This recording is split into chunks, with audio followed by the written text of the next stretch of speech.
Imagine being given the task of counting a billion particles. Impossible, isn't it? Now think about the world of atoms and molecules, where the numbers are even more staggering. This is where we introduce a special tool, a concept that exists to simplify this mammoth task. Welcome to the world of the mole concept. The mole concept is a fundamental concept in chemistry. It's a bridge that connects the atomic world to the tangible world we experience daily.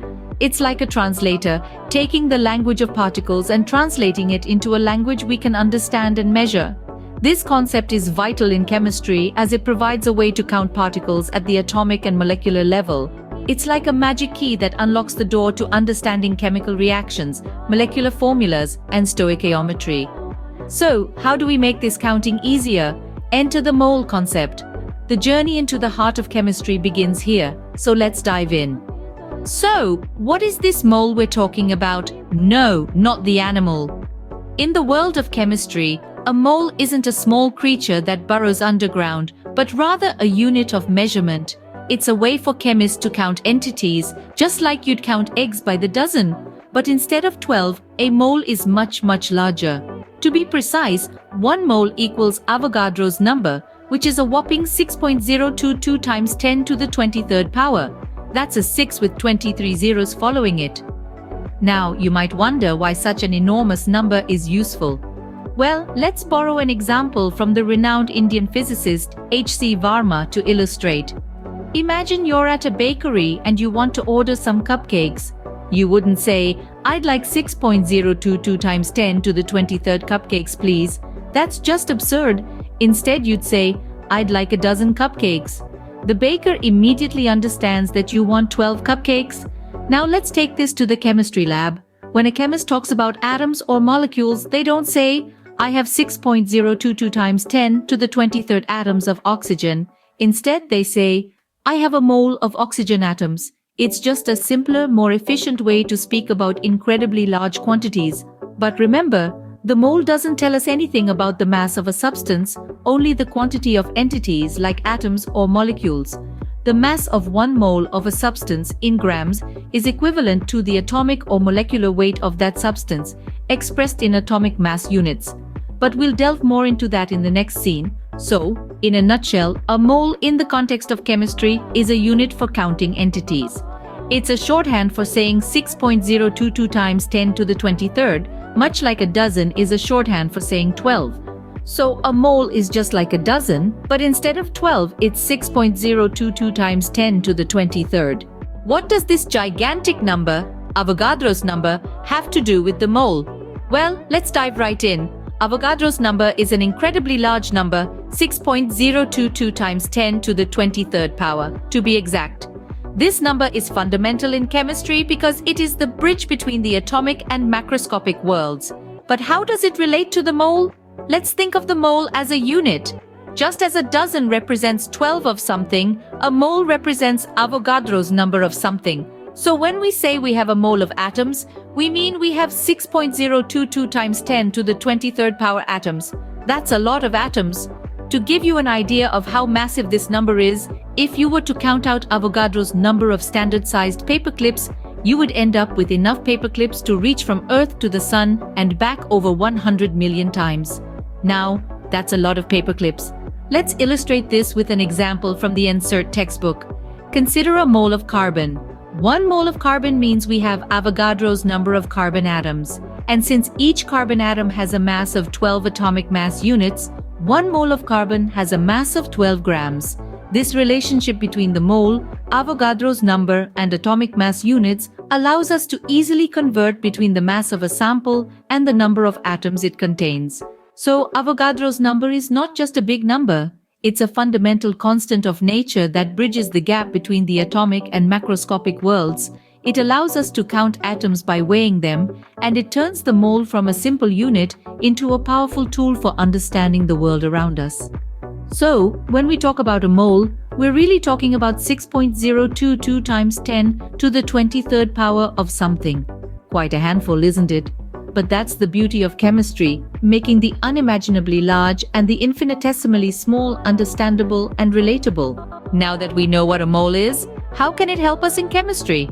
Well, one of the most important applications of the mole concept is the calculation of molar mass. But what is molar mass, you ask? Simply put, it's the mass of 1 mole of a substance, usually expressed in grams per mole. Think of it like this. If you have 1 mole of apples, that's about 6.02 times 10 to the power of 23 apples, right? Now, if each apple weighs, let's say, 150 grams, the total mass of all those apples would be quite staggering. The same principle applies to atoms and molecules, albeit on a much smaller scale. This is where the mole concept comes into play. It allows us to measure the mass of atoms and molecules in grams, which is far more practical than dealing with their actual minuscule masses. Let's take a look at an example from H.C. Varma to illustrate this concept.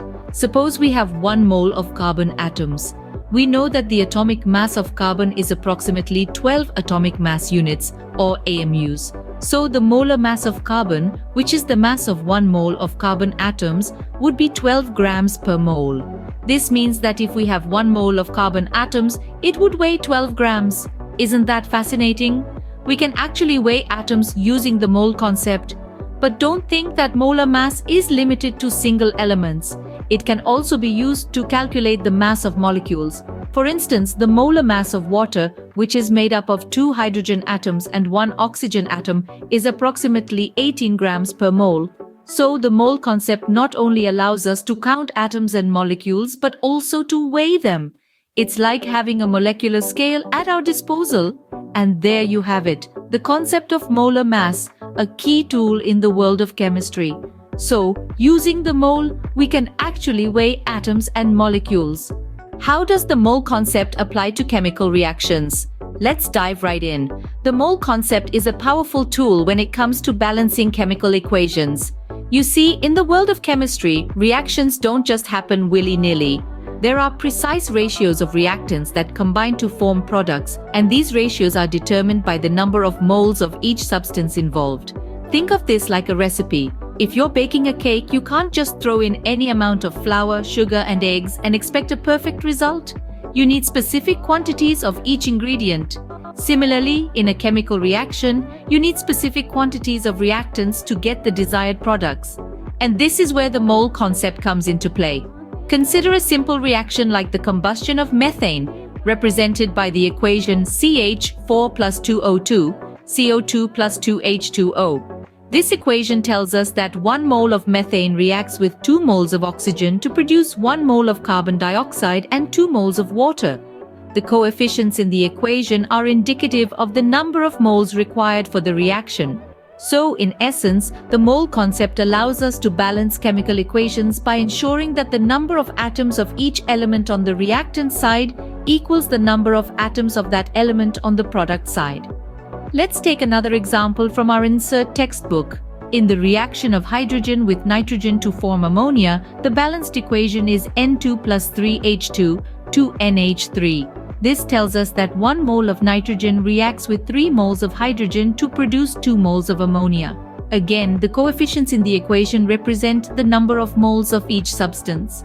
The beauty of the mole concept is that it gives us a way to predict the quantities of reactants needed and products formed in a chemical reaction. It makes the seemingly abstract world of atoms and molecules tangible and measurable. The mole concept thus makes it possible to accurately predict the outcomes of chemical reactions. So, why is the mole concept so crucial in chemistry? Well, let's take a step back and look at what we've learned. The mole, a fundamental unit in chemistry, acts as a bridge between the unseeable atoms and molecules and the measurable world we live in. It's like a translator, converting the language of atoms into something we can comprehend and work with. The mole allows us to count particles in a way that's practical and feasible, making it possible to measure the mass of atoms and molecules. Without the mole, we would be stuck trying to count atoms one by one, an impossible task given their sheer number. Moreover, the mole concept takes us deeper into the realm of chemistry, enabling us to predict chemical reactions. This isn't just about numbers anymore, it's about understanding how atoms interact, transform, and create everything around us. So the mole concept isn't just about counting, it's the key to understanding the microscopic world of atoms and molecules.